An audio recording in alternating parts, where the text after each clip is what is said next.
चुनाव में हमने कॉन्स्टिट्यूशन की रक्षा की, संविधान की रक्षा की थी। ये जो किताब है, इसमें भारत की हजारों साल की विचारधारा है। इसमें महात्मा गांधी, अंबेडकर जी, जवाहरलाल नेहरू, सरदार पटेल की आवाज गूंजती है, मगर इस किताब में बसवना जी, नारायण गुरु, फूले जी, इनकी भी आवाज गूंजती है। आगे ने और इसकी नींव, इसका foundation one man one vote. हर हिंदुस्तानी नागरिक को यह संविधान एक वोट का अधिकार देता है।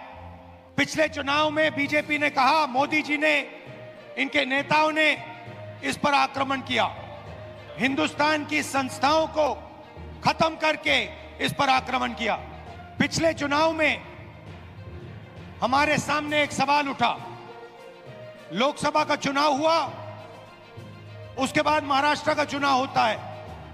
लोकसभा में हमारा गठबंधन महाराष्ट्र के चुनाव को जीतता है और फिर 4 महीने बाद बीजेपी महाराष्ट्र में विधानसभा जीतती है। आश्चर्यजनक नतीजा था। हमने पता लगाया तो पता लगा कि 1 करोड़ नए वोटरों ने वोट किया विधानसभा में। 1 करोड़ नए लोग, जिन्होंने लोकसभा में अपना वोट नहीं डाला था, जादू से ये विधानसभा में वोट डालने निकल आए। और जहां भी ये नए वोटर आए, वहां पर बीजेपी चुनाव जीती। हमारे गठबंधन के वोट कम नहीं हुए, जितने हमें लोकसभा में मिले उतने ही हमें विधानसभा में मिले। और सारे के सारे जो वोटर बढ़ाए गए, वो बीजेपी के खाते में गए।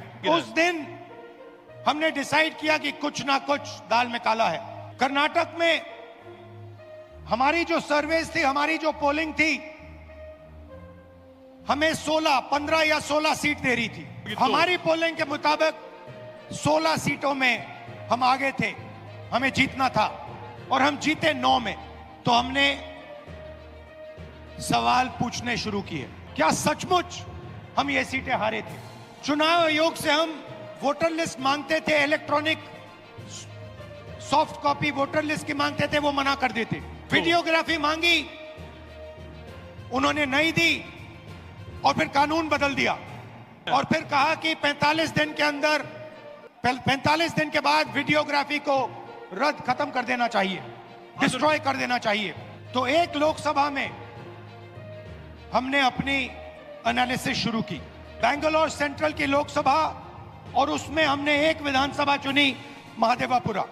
और आपने मेरा कल प्रेस कॉन्फ्रेंस देखा होगा, उसमें हमने 100% साबित कर दिया है कि इलेक्शन कमीशन और बीजेपी ने मिलकर आपसे, कर्नाटका से लोकसभा चुराई है। महादेवापुरा में 6.5 लाख वोट हैं असेंबली में, और उसमें से 1,250,000 वोट चोरी किए गए। मतलब 6 में से 1 वोट इन्होंने चोरी किया है। 5 तरीके से चोरी की गई है। डुप्लीकेट वोटर, मतलब एक वोटर अनेक बार वोटिंग कर रहा है, 4 अलग अलग पोलिंग बूथ में वोट डाल रहा है, 5-6 अलग पोलिंग बूथ में वोट डाल रहा है। ऐसे तकरीबन 12,000 वोटर हैं। फेक एंड इनवैलिड एड्रेस, मतलब इनका पता नहीं है या फिर 0 नंबर एड्रेस है। तकरीबन 40,000 ऐसे वोट हैं। बल्क वोटर, एक एड्रेस में 1 बेडरूम का घर है और उसमें 40-50 लोग रहते हैं, और जब उनको वहां हम ढूंढने जाते हैं, वहां पे कोई नहीं है, और घर का मालिक बीजेपी का लीडर। इनवैलिड फोटोज, 4,000 वोट जिसमें फोटो है ही नहीं, या इतनी छोटी फोटो है कि दिखाई नहीं देती। और 34,000, तकरीबन 34,000 वोट जहां फॉर्म 6 को मिसयूज किया गया है। फॉर्म 6 फर्स्ट टाइम वोटर्स के लिए होती है। 34,000 ऐसे लोग हैं जिनकी आयु किसी की 90 साल, किसी की 80, 81, 82, इस प्रकार से 1 लाख वोट इलेक्शन कमीशन और बीजेपी ने चोरी किया है। डुप्लीकेट वोटर्स में एक व्यक्ति कर्नाटक में वोट देता है, उसके बाद उत्तर प्रदेश में वोट देता है। वोट देने का अधिकार उसको बेंगलोर में है, लखनऊ में है, वाराणसी में है, अलग अलग जगह देश में ये लोग वोट डालने के लिए ऑथराइज्ड हैं। मुझसे इलेक्शन कमीशन एफिडेविट मांगता है, मुझसे कहता है कि मुझे ओथ देना है, ओथ लेना है। मैंने पार्लियामेंट के सामने, पार्लियामेंट के अंदर ओथ लिया है, इस संविधान के सामने ओथ लिया है, इस पे हाथ डालकर ओथ लिया है। और आज जब हिंदुस्तान की जनता हमारे डेटा को लेकर इलेक्शन कमीशन के वेबसाइट पर सवाल पूछ रही है, तो इलेक्शन कमीशन ने अपना वेबसाइट बंद कर दिया। मध्य प्रदेश, राजस्थान, बिहार के वेबसाइट बंद कर दिए हैं, क्योंकि वो जानते हैं कि अगर हिंदुस्तान की जनता ने इसी डेटा को लेकर सवाल पूछना शुरू कर दिया तो उनका पूरा ढांचा कोलैप्स कर जाएगा।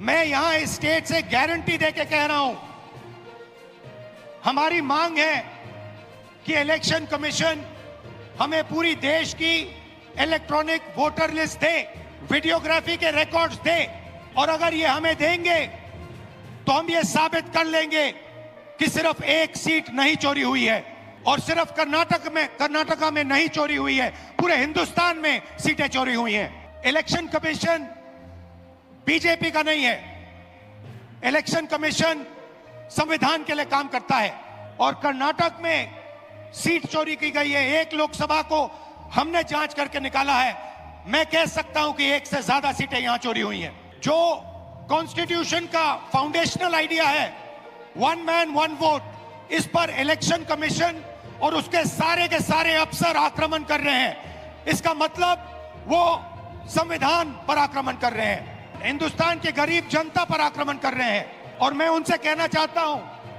अगर आप सोच रहे हो कि आप इस पर आक्रमण करके बचोगे तो फिर से सोचो, टाइम लगेगा मगर हम आपको पकड़ेंगे, एक एक करके पकड़ेंगे। मेरी बात याद रखना, क्योंकि आप अगर इस पर हमला करोगे तो हम आप पर हमला करेंगे। ये हिंदुस्तान की आवाज है, याद रखिए।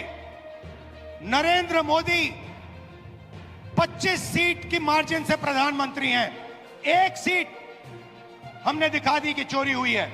25 सीट वो 35,000 या कम वोटों से जीते हैं। अगर हमें इलेक्ट्रॉनिक डेटा मिल जाए, हम साबित कर देंगे कि हिंदुस्तान का प्रधानमंत्री चोरी करके प्रधानमंत्री बना है।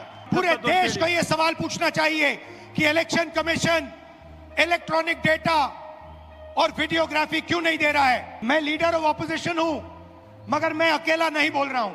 हिंदुस्तान की सारी राजनीतिक ऑपोजिशन की पार्टियां ये सवाल पूछ रही हैं, और इलेक्शन कमीशन को एकदम ये डेटा हमारे हवाले कर देना चाहिए। कर्नाटक में जो हमने डेटा निकाला है वो एक क्राइम का एविडेंस है।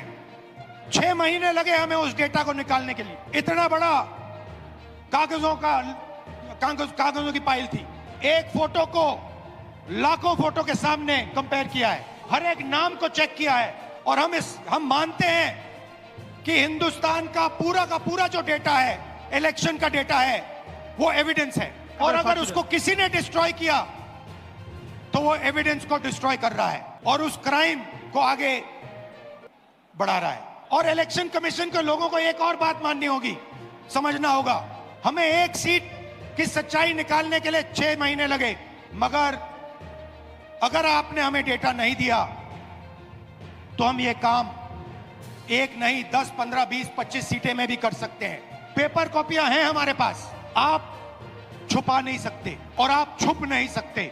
एक ना एक दिन आपको ऑपोजिशन का सामना करना पड़ेगा। हर ऑफिसर को और इलेक्शन कमिश्नर को यह बात अच्छी तरह समझ लेनी चाहिए। यहां पे एक लोकसभा चोरी की गई है, यह एक क्रिमिनल एक्ट है, कर्नाटक की जनता के खिलाफ एक क्रिमिनल एक्ट है। कर्नाटका की सरकार को इस क्राइम का इन्वेस्टिगेशन करना चाहिए और एक्शन लिया जाना चाहिए।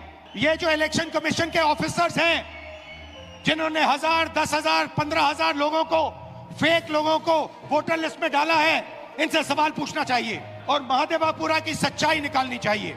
मैं आप सबका दिल से धन्यवाद करता हूं कि आप कांग्रेस पार्टी के कार्यकर्ता, जिनके खून में इस संविधान का डीएनए, आपको याद होगा कि कर्नाटका की सरकार चोरी की गई थी, पैसा देकर चोरी की गई थी, और मैं आपसे अब कह रहा हूं 100% सबूत के साथ कि लोकसभा में भी आपसे चोरी की गई। बीजेपी की विचारधारा इस संविधान के खिलाफ है और ये हिंदुस्तान के गरीब लोगों का, किसानों का, मजदूरों का, छोटे व्यापारियों का हथियार है और हर कांग्रेस पार्टी का कार्यकर्ता और नेता इसकी रक्षा करेगा। और इलेक्शन कमीशन को एकदम हिंदुस्तान की सारी इलेक्ट्रॉनिक वोटर लिस्ट पिछले 10 साल की हमें दे देनी चाहिए और वीडियोग्राफी भी दे देनी चाहिए। और अगर ये नहीं देंगे तो वो एक क्राइम को छुपा रहे हैं और बीजेपी को इलेक्शन चोरी करने की मदद कर रहे हैं। जय संविधान, जय हिंद। तो वीडियो को लाइक करें, शेयर करें, सब्सक्राइब करें और बेल आइकन बटन दबाना न भूलें। धन्यवाद।